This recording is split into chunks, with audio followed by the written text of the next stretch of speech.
Hello, everyone. Welcome back to Speak Next English podcast.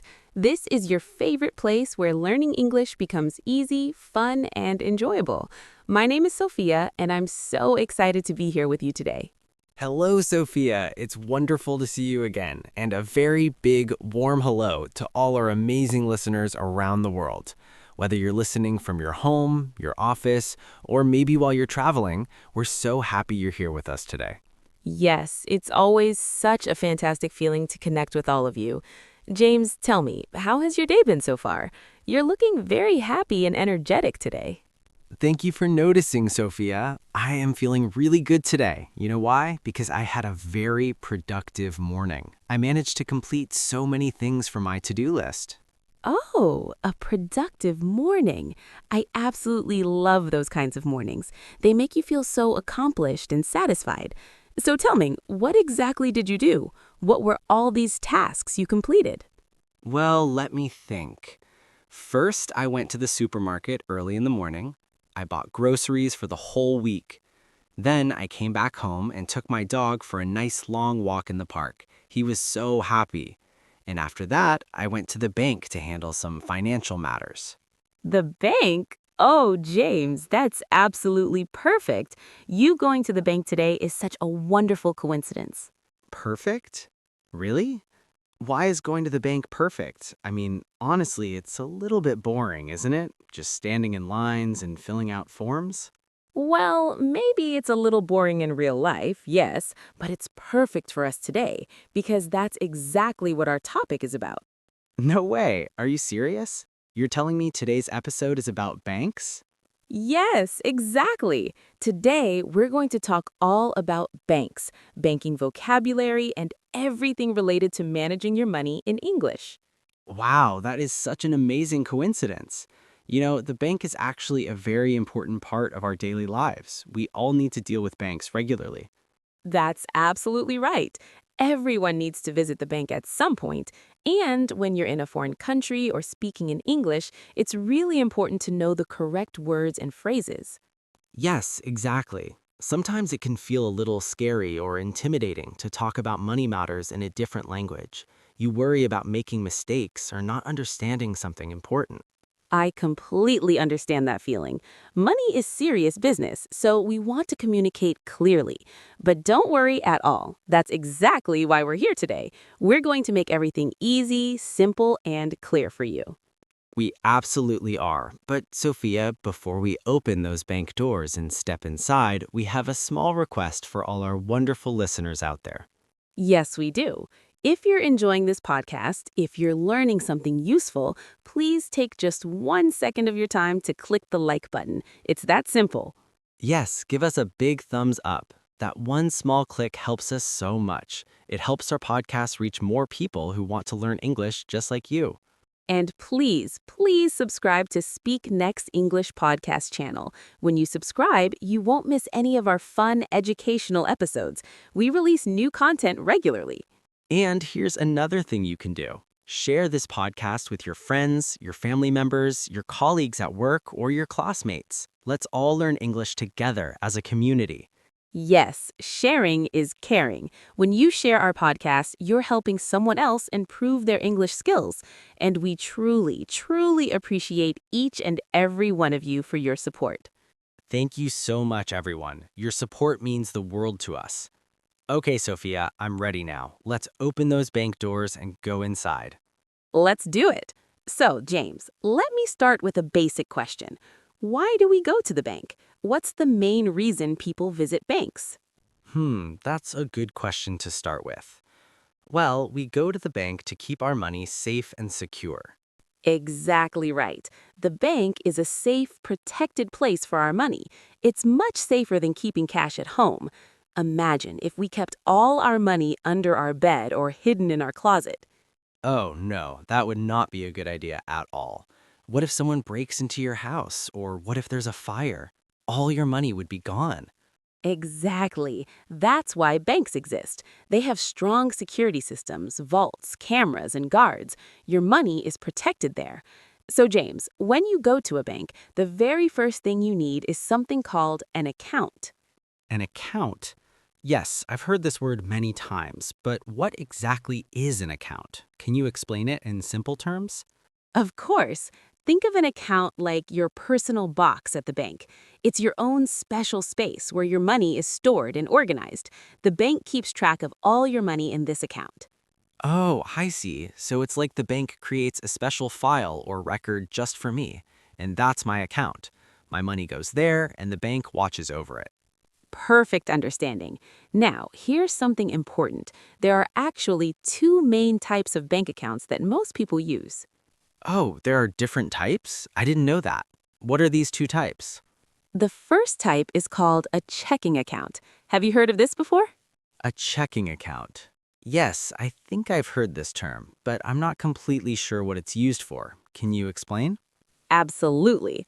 A checking account is designed for everyday use. It's for your daily life and regular expenses.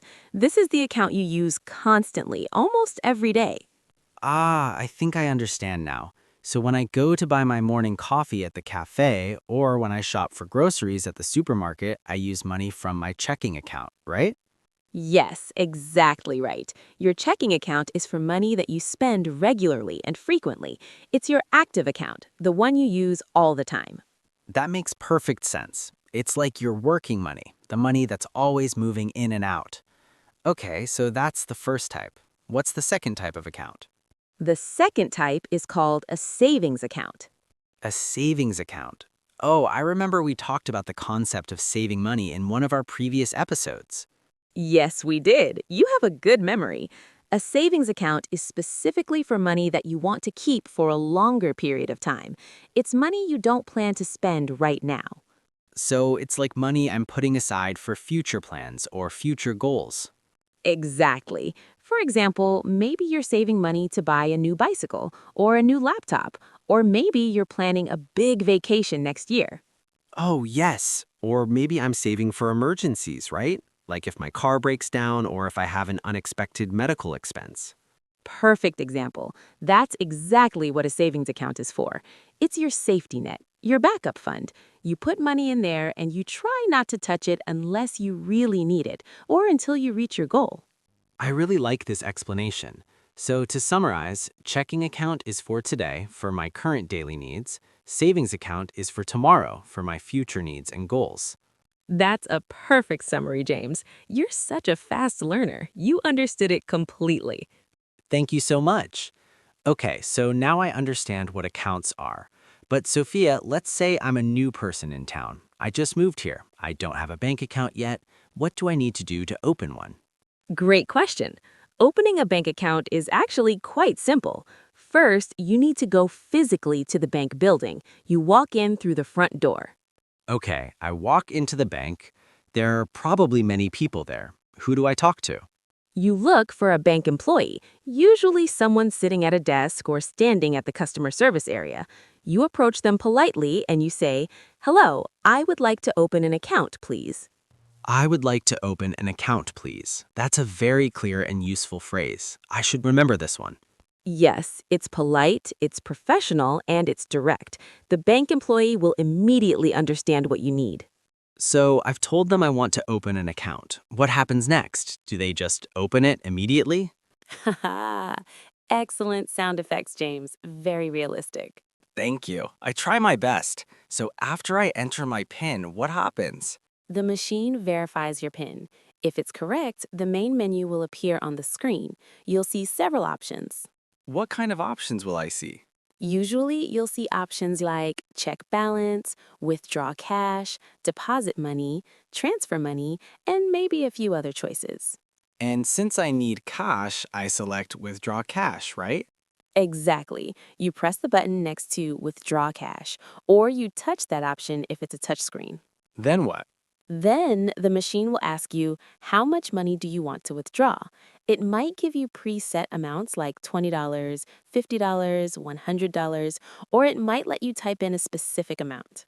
So I choose the amount I need. Let's say I want $50 for my weekend spending. Perfect. You select $50. The machine processes your request. You might hear some mechanical sounds as the machine counts the money inside. And then, like magic, the machine gives me my money. The cash comes out from a slot. Yes, it really does feel like magic, doesn't it? The bills come out usually from a slot at the bottom or middle of the machine. Amazing. Technology is wonderful. But Sophia, there's one very important thing I must remember to do, right? Yes, what is it? I must remember to take my card back. I need to remove my card from the machine before I walk away. Oh, yes, this is extremely important. Many people forget this step because they're focused on counting their money, but you must always take your card back. Never leave it in the machine. What happens if I forget my card in the ATM? Usually, after about 30 seconds, the machine will take the card inside for security reasons. Then you have to contact your bank to get it back, which is very inconvenient. Or worse, someone else might take your card. That would be terrible. I'll always remember, take my card first, then take my money. That's a good rule to remember. James, let me ask you something. What would you do if you lost your bank card? What if it fell out of your pocket or someone stole it? Oh no, that's such a terrible feeling. Actually, I lost my card once, about a year ago. I was so stressed and worried. I can imagine it's very scary because you worry about someone using your card to steal your money. Yes, exactly. I was panicking. But what should a person do in that situation? What's the correct action to take? If you lose your card, you must call your bank immediately. As soon as you realize your card is missing, pick up your phone and call the bank's customer service number. I should call right away, not wait until the next day. Yes, call immediately, even if it's midnight. Banks have 24-hour customer service for emergencies like this. The faster you call, the safer your money will be. What do I tell them when I call? You tell them very clearly, I lost my card, or my card was stolen, or my card is missing. They will ask you some security questions to verify your identity. And then what will they do? They will immediately cancel your card. That means they deactivate it, they block it. Even if someone finds your card, they won't be able to use it anymore because it's been canceled. Oh, that's such a relief. So my money stays safe in my account. Exactly. Your money is protected. The bank will then send you a new card with a new number within a few days. Safety and security are the most important things when it comes to banking. That's good to know. I feel more prepared now if that happens again.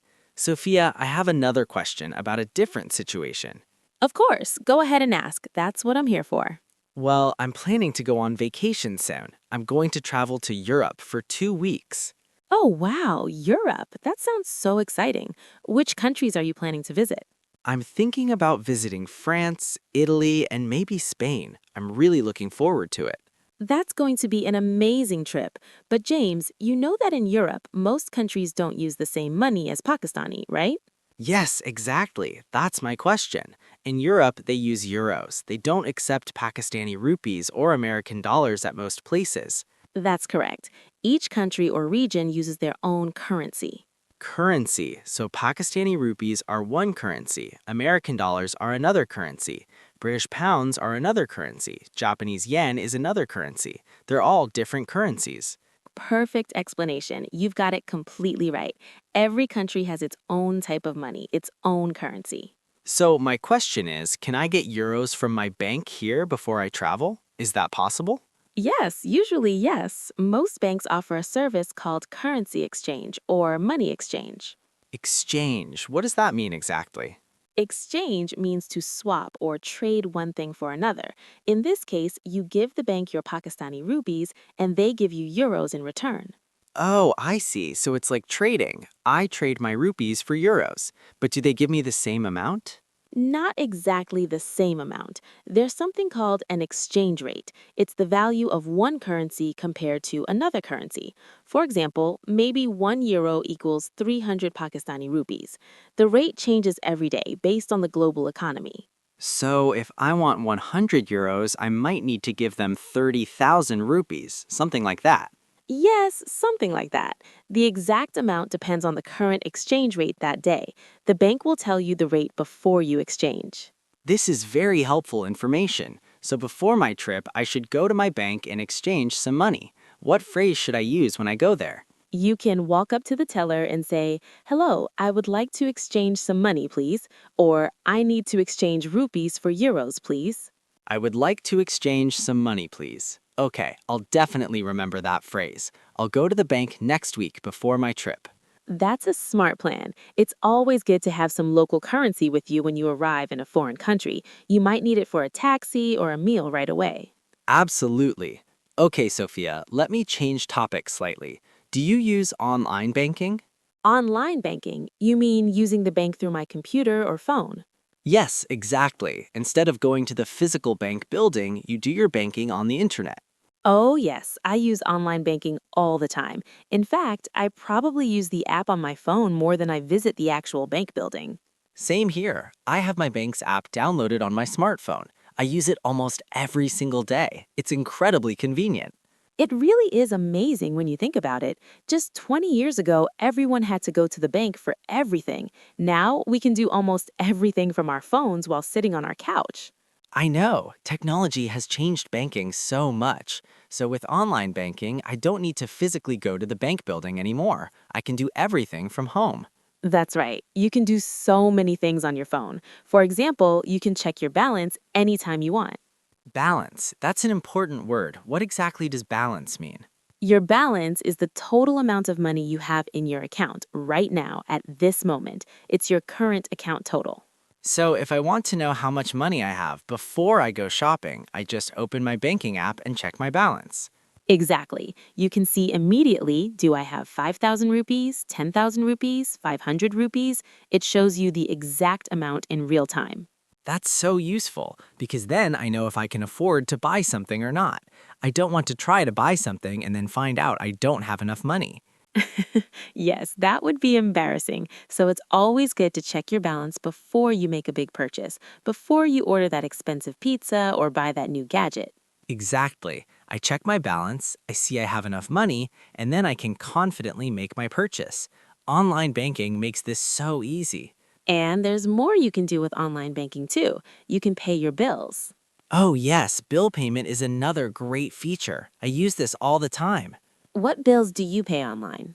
I pay my electric bill every month through the app. I pay my internet bill, I pay my phone bill, sometimes I pay my credit card bill too. That's exactly what I do too. It's so much faster than the old method. What was the old method like? In the past, you had to write a physical check, put it in an envelope, buy a stamp, go to the post office, and mail it. Then you had to wait days for it to arrive. It was so complicated. Wow, that sounds like a lot of work. Now I just press a few buttons on my phone and it's done in 30 seconds. Exactly. It saves so much time and effort. No paper, no stamps, no trips to the post office. I really love technology. It makes banking so much easier and more convenient than before. It really does. But you know, James, even though online banking is wonderful, I still think going to the real physical bank is nice sometimes. Really? Why do you say that?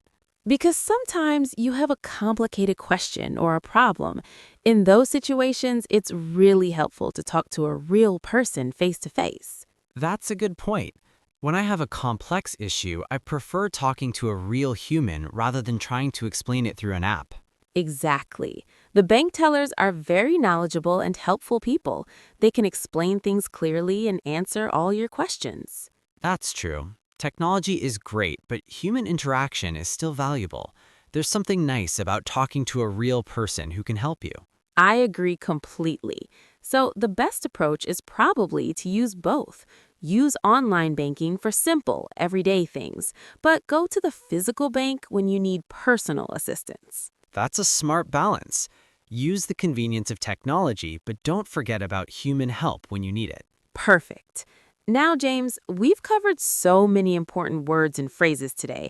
I think it would be really helpful for our listeners if we do a quick review of everything. That's an excellent idea, Sophia. Let's go through the key vocabulary one more time. Repetition helps us remember better. Absolutely. Okay, let's start with the basics. Where do we keep our money safe? What's the place called? That's easy. The place we keep our money is called the bank. Correct. And what do we call our personal money storage space at the bank? What's that word? That's my account. My bank account is where my money is stored and organized. Perfect. Now, what if I want to put money into my account? What's the action called? When you put money in, you make a deposit. Excellent. And the opposite. When I want to take money out of my account, what do I do? You make a withdrawal, or simply you withdraw money from your account. Very good. Now, what's that robot machine that gives me cash 24 hours a day? What's it called? That's the ATM, the automated teller machine. Right. And what's the secret number I need to use the ATM? What's that called? That's my PIN, my personal identification number, and I must never tell anyone my PIN. Fantastic. What about the person who helps me at the bank? The person behind the counter. What's their job title? That person is called a bank teller. They help with deposits, withdrawals, and answering questions. Excellent. And if I'm traveling to another country and I need their money, what do I need to do? I need to exchange currency. I go to the bank and trade my money for the foreign currency I need. Perfect. Last question. When I want to know how much money I have in my account right now, what am I checking? I'm checking my balance. My account balance shows me my current total. Wow, James, you remembered everything perfectly. You get an A+ on this banking vocabulary quiz. Haha, thank you, Professor Sophia. But seriously, all these words are so useful. I feel much more confident about using English at the bank now. Me too. It's wonderful when we learn practical vocabulary that we can actually use in real-life situations. Absolutely. This isn't just theory. These are real words we'll use when we go to the bank, when we travel, when we manage our money. That's exactly right. Oh, James, look at the time. We've been talking for quite a while. Oh my, time really flies when we're having good conversations like this, doesn't it? It certainly does. Well, I think it's time for us to close the bank doors for today. Yes, the bank is closing. But before we finish, I want to say something to our listeners. We really hope this episode helps all of you feel more comfortable and confident when you need to use English at the bank. Yes, please don't be afraid or nervous. Remember, the people who work at banks want to help you. They understand that English might not be your first language. They're patient and helpful. Exactly. Just remember the key words we learned today: account, deposit, withdrawal, teller, ATM, PIN, and balance. If you know these words, you'll be absolutely fine. You can do it. We believe in you. And practice makes perfect. The more you use these words, the more natural they'll feel. Now, we have a question for all of you wonderful listeners out there. Yes, we'd love to hear from you.